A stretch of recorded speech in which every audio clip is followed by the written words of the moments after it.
Good day, Mrs. Blake. Who said it was? Why, anything I can do for you, Mrs. Blake? Yes. Go away and leave me alone. I came down the bank's vault to have a little privacy. Oh, certainly. Excuse me, Mrs. Blake. Nosy young whippersnapper. Good day, Mr. Cartwright. Good day, my boy. Bless my soul if there isn't Sadie Blake. I'm afraid your soul's got to go unblessed, Cartwright. That's just who it is. Have a piece of onion? Huh? No. Thanks, just the same. Too near my lunch. This onion's my lunch. Keeps me from getting hungry. Besides, onions kill disease germs. Is that so? Yeah, that's so. Oh, stop trying to show polite interest. You know you don't care what onions will do, and I know you don't. Let's talk about something we're both interested in. Gladly. Name the subject, Sadie. That Southwestern Railway of yours. How much you want for it? It's not for sale, Sadie. Not even to the richest woman in the world. Don't let it go, eh? Never. All right, Cartwright. Hang on to it if you want to. I can afford to wait for it. But one of these days you'll come crawling to me to take it off your hands. Our radio play for this week, Mother's Millions, is based on a fascinating story of the curious economies of a multimillionaire miser. This feature story will appear in next Sunday's issue of the American Weekly, that most interesting and entertaining magazine, which has by far the largest circulation in the world. The American Weekly is distributed with every Hearst Sunday newspaper from coast to coast. Here we are at the clinic, Walter. Why are we dressed in our oldest clothes, Mother? When Eddie Garvey went to the hospital, he wore a Sunday suit. Yes, and that's why it cost the Garveys so much money. I don't understand, Mother. If Eddie Garvey's mother had been as smart as yours is, she'd have put on old clothes instead of being decked out in puffs and feathers. Why? Well, hospitals judge you by two things, your clothes and your home address. If you look shabby and come from a poor section, they don't charge as much, because they think you can't afford to pay high prices. Oh, I see. They'll think we're poor because we have on our old clothes. Exactly. Now remember, Walter, my name is Mrs. Murphy, not Mrs. Blake. So if anybody asks your name, say it's Walter Murphy. Yes, Mother. Now, you sit here, Walter. I'll go ask for a doctor to examine your leg. You the doctor? I'm one of them, madam. What can I do for you? Well, you can look at my son's leg. He hurt it twisting on his sled a few days ago, and it won't heal up no matter what I do for it. Where is your boy? Right over there. You can go over to him, madam. I'll get a chart from the office and be right with you in a moment. Keeping you busy, aren't they, Paul? Father, I didn't expect to see you here today. I'm making a trip of inspection to see what's needed around the hospital. I wish we could get somebody to build another clinic wing. We need it. You certainly do. I'll bring it to the attention of the board of directors after meeting next week. I wish that rich old Sadie Blake would give us the donation for the new wing. She could and never know she spent the money. You're quite right, Paul. Oh, excuse me, Father. I've got to see another patient. Hello, Sonny. Hello. Oh, banged up a bit, aren't you? Yes, sir. Are you going to hurt me? Not if I can help it. What's your name, Sonny? Walter. Walter what? Murphy. Oh, Walter Murphy, huh? That's a fine name. Here. How's his leg? That's more important than his name. Oh, yes, of course.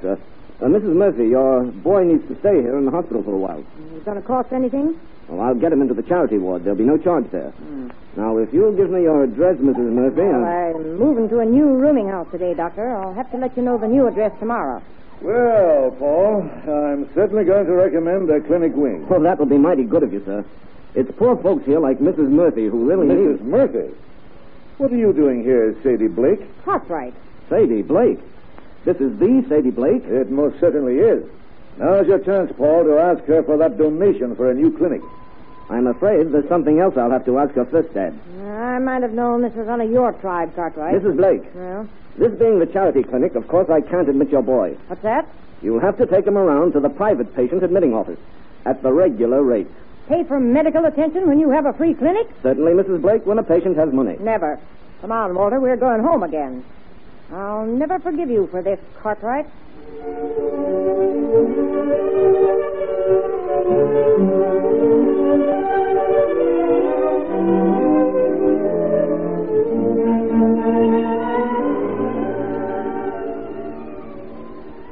From a charity ward to a royal suite in an expensive New York hotel is a startling transition.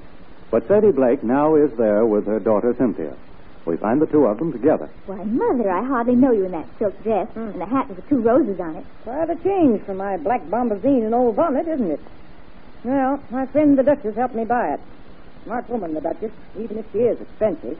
I had to hire somebody to run this affair for me. I can hardly believe I'm Cynthia Blake.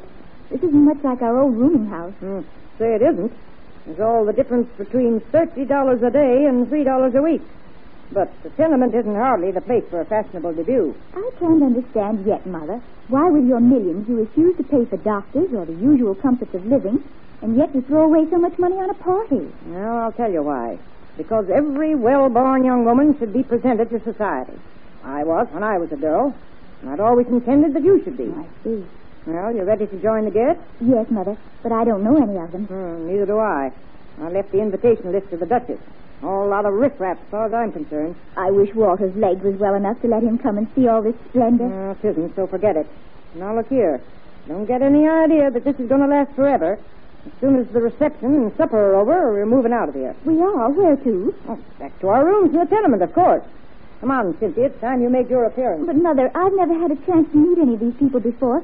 How will I be introduced? Well, never mind that. Come along now. But, Mother... There's the Duchess. Wait a minute. I want to find out how much all this is going to cost. Mother? Mother?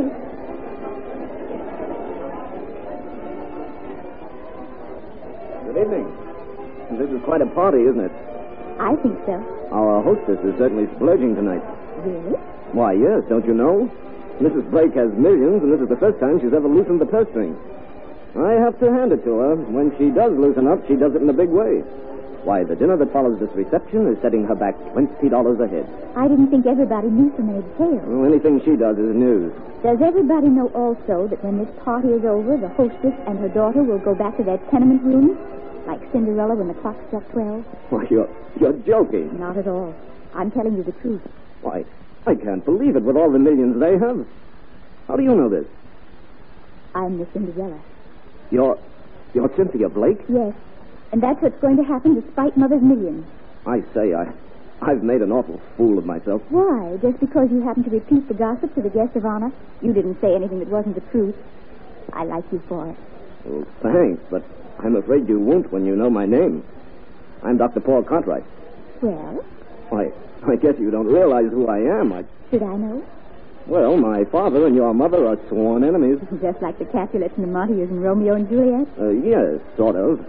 Only our family seems to be a financial feud. Does that really matter so much? Romeo didn't hate Juliet because of what their families thought of each other. No. On the contrary.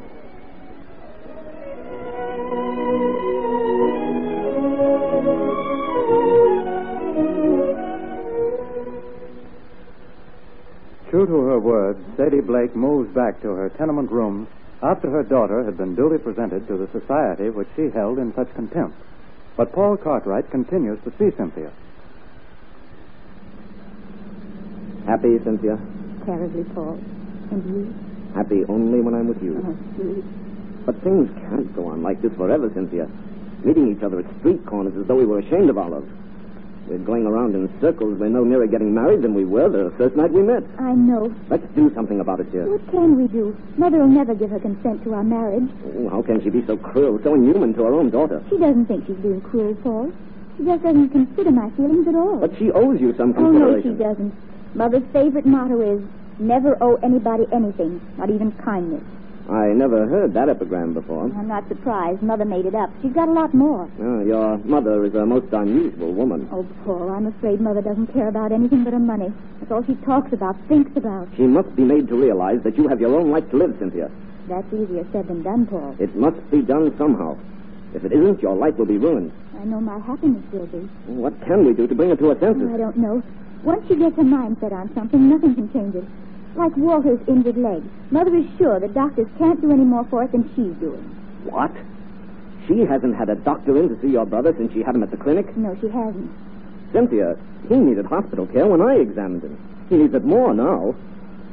Well, if the mountain won't come to Mohammed, Mohammed must go to the mountain. What do you mean, Paul? Come on. Here's where the doctor goes to see your brother.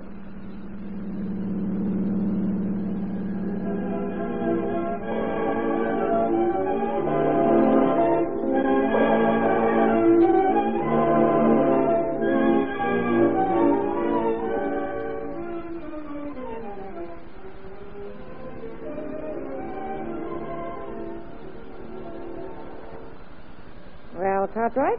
Come to see me, have you? Yes, Sadie, and you know why. I've got to raise some money, and I've got to have it fast. Now, you're a smart woman, Sadie. You've done what no man was able to do. I guess that'll teach you to remember that determination and good sense is better than books. When you withdrew your $2 million from the Riverdale Bank, they had to come back on me for the $2 million I happened to owe them. I figured it would work like that, Cartwright.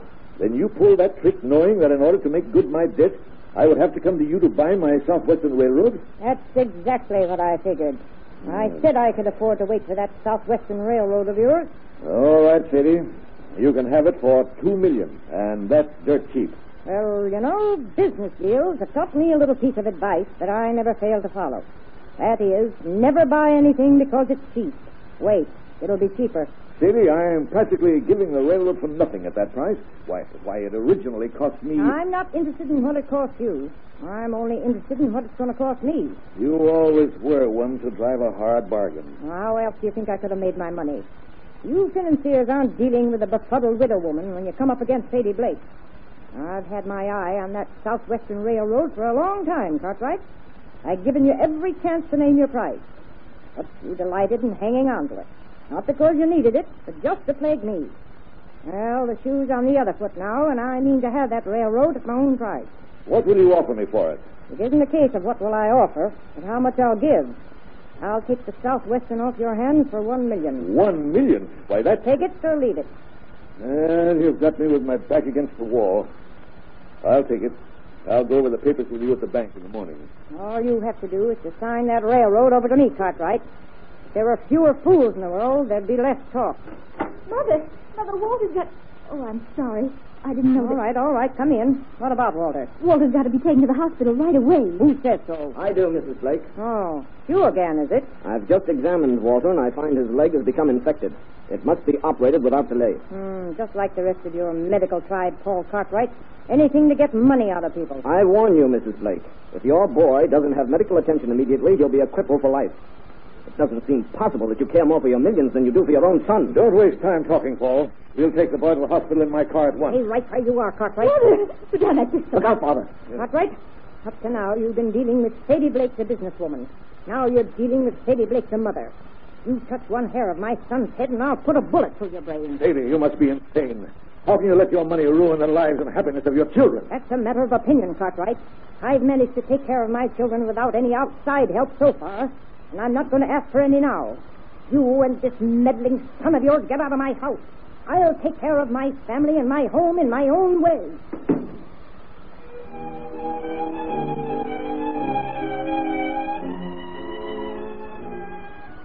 The amazing story from which today's dramatization was taken will appear complete in next Sunday's issue of the American Weekly, that remarkable magazine which is read by more people than any other publication in the world.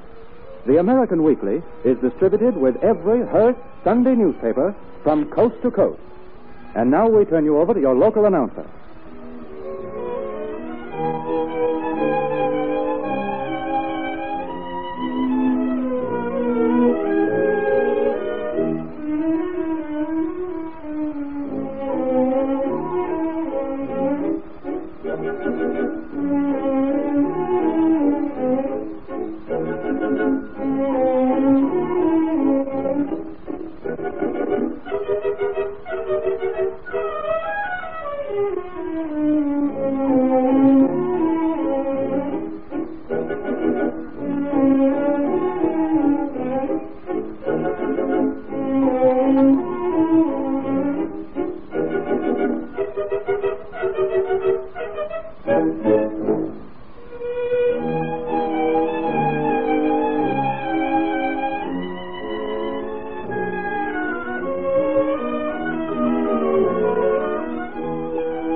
Betty, dear, open the door, will you? Yes, Mother. Oh, good afternoon, Mrs. Moore. Good afternoon, Mrs. Benson.